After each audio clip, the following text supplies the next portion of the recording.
नमस्कार दोस्तों, भारत एक शक्तिशाली देश है। आज पूरे विश्व में भारत को बहुत सम्मान से देखा जाता है। मगर क्या आपने कभी सोचा है कि अगर आज अखंड भारत होता तो आज ये कितना ज़्यादा शक्तिशाली होता? ऐसे तो ऐसा होना लगभग नामुमकिन ही है, लेकिन हम अनुमान तो लगा ही सकते हैं। दोस्तों, अखंड भारत में भारत समेत अफगानिस्तान, पाकिस्तान, नेपाल, तिब्बत, भूटान, बांग्लादेश, म्यांमार, मालदीव और श्रीलंका आते हैं। इस वीडियो में मैं आपको 10 चीज़ों के बारे में बताऊंगा जो कि अखंड भारत और वर्तमान भारत को अलग बनाते हैं।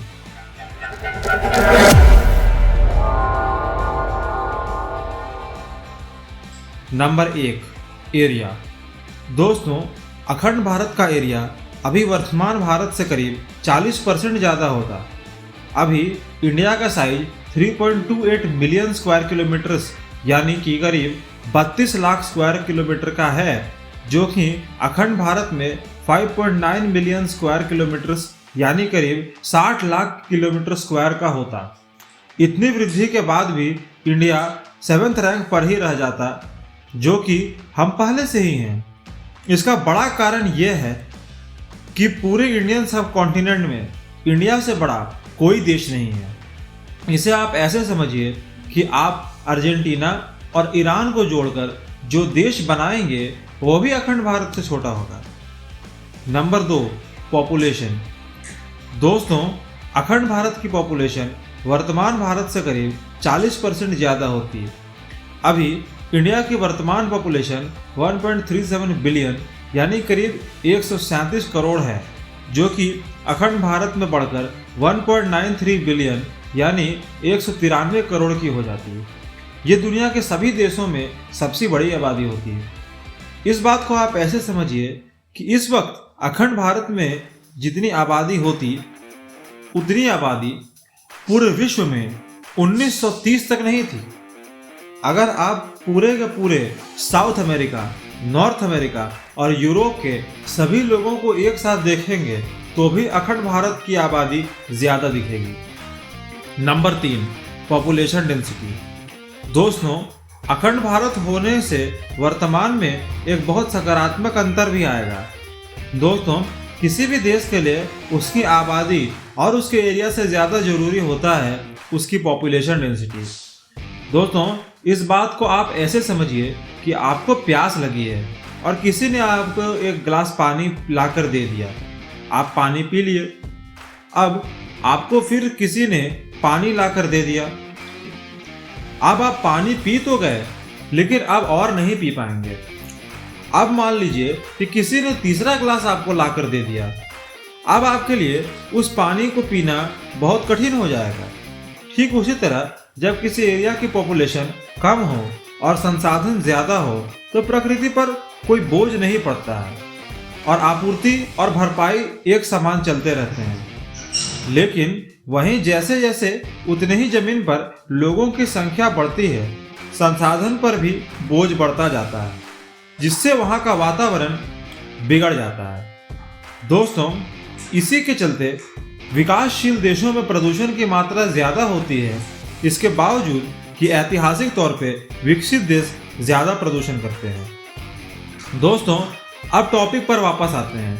अखंड भारत की पॉपुलेशन डेंसिटी 327 पर किलोमीटर स्क्वायर होती, जो कि वर्तमान भारत की पॉपुलेशन डेंसिटी यानी कि 418 पर किलोमीटर स्क्वायर से करीब 27% कम है। Number 4, time zone. दोस्तों, हमारे भारत में एक ही टाइम जोन होने के चलते ज़्यादातर लोग टाइम जोन का मतलब नहीं जानते, और जो लोग जानते भी हैं वो इसका महत्व नहीं समझते। दोस्तों, जैसे भारत में यदि अरुणाचल प्रदेश में कभी सुबह के 4 बज रहे हों तो गुजरात में भी उस वक्त 4 ही बज रहे होंगे। इसके बावजूद कि दोनों ही जगह में सूर्योदय में तकरीबन 2 घंटे का फर्क आ जाता है। लेकिन जो देश भारत से भी बड़े हैं जैसे रूस और अमेरिका, इनमें अलग अलग टाइम जोन होते हैं। जैसे मान लीजिए कि अभी आप अमेरिका के एक कोने में हैं और वहाँ सुबह के 4 बज रहे हैं, तो हो सकता है कि अमेरिका के दूसरे कोने में सुबह के 11 बज रहे हैं। यह प्रक्रिया लोगों के लिए बहुत जटिल हो जाती है। अखंड भारत में तकरीबन 7 टाइम जोन हो जाते हैं, जबकि वर्तमान भारत में केवल एक ही है। Number 5, largest city. दोस्तों, किसी भी देश को हम उसके महानगरों से जानते हैं।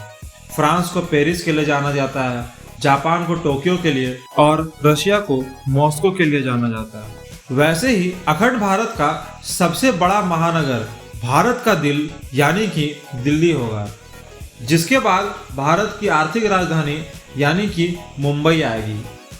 फिर आती है पाकिस्तान की आर्थिक राजधानी यानी कि कराची की बारी, और फिर आता है ढाका जो कि बांग्लादेश की राजधानी है। Number 6, religion. दोस्तों, अब बारी आती है उस चीज की जिसके नाम पर जिन्ना जैसे लोगों ने अखंड भारत को तोड़ने का काम किया, यानी कि धर्म की। दोस्तों, अखंड भारत में अफगानिस्तान, पाकिस्तान और बांग्लादेश जैसे मुस्लिम देश होने के बावजूद हिंदू धर्म सबसे बड़ा धर्म रहेगा, जिसको 63% लोग अपनाएंगे। इसके बाद इस्लाम आएगा, जिसको 31% लोग मानेंगे। फिर आती है ईसाई धर्म, जो कि 3% लोग अपनाएंगे, और सिख और बौद्ध धर्म मिलकर कुल 3% लोग होंगे। Number 7, capital city. दोस्तों, आप जब अंतर्राष्ट्रीय खबरें पढ़िएगा तो कई बार पाइएगा कि किसी भी देश को उसके कैपिटल के नाम से पुकारा जाता है। जैसे अगर भारत की खबरें होंगी तो बोला जाएगा न्यू दिल्ली ने ये फैसला लिया, या यदि यूक्रेन की खबरें होंगी तो कहा जाएगा कीव ने ऐसा कहा। इसीलिए किसी भी देश की राजधानी एक बहुत सेंसिटिव मसला होता है। राजधानी बनने के लिए एक शहर में कुछ खास चीजें होनी चाहिए, जैसे वहां के शासन करना आसान होना चाहिए, वो देश के बीच में होना चाहिए ताकि वहां कभी भी तुरंत पहुंचा जा सके और हमले की स्थिति में वो सुरक्षित रहे।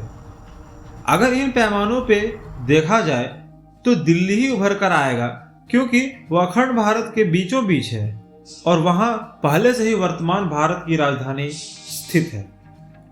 Number 8, military.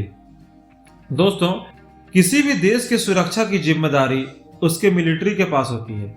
जैसे मुकेश अंबानी और गौतम अडानी जैसे लोग कितने ही अमीर क्यों ना हो जाएं, उनकी सुरक्षा करने के लिए सिक्योरिटी गार्ड की जरूरत पड़ेगी।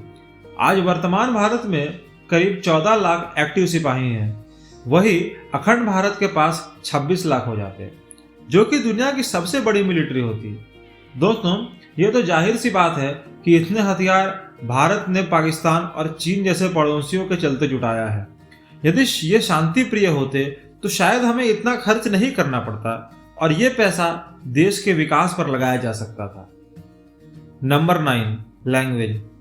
दोस्तों, अगर आप भारत का इतिहास पलट कर देखेंगे तो पाएंगे कि आजादी के बाद राज्यों का बंटवारा भाषा के हिसाब से कर दिया गया।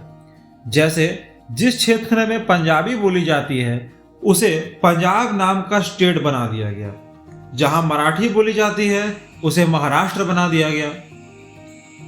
इससे यह समझ में आता है कि भाषा किसी भी देश की एकता और अखंडता की कुंजी होती है। ठीक उसी तरह अखंड भारत में भी जो भाषाएं बोली जाती हैं वो काफ़ी महत्व रखती हैं। जैसे हिंदी को 33% लोग बोलते हैं, बंगाली को 15% लोग, उर्दू को 12%, पंजाबी को 18%, मराठी 15%, तेलुगु 5%, तमिल 4%, गुजराती को और बाकी भाषाओं को मिलाकर 14% लोग बोलेंगे। Number 10, GDP. दोस्तों, आपने सुना ही होगा save the best for the last.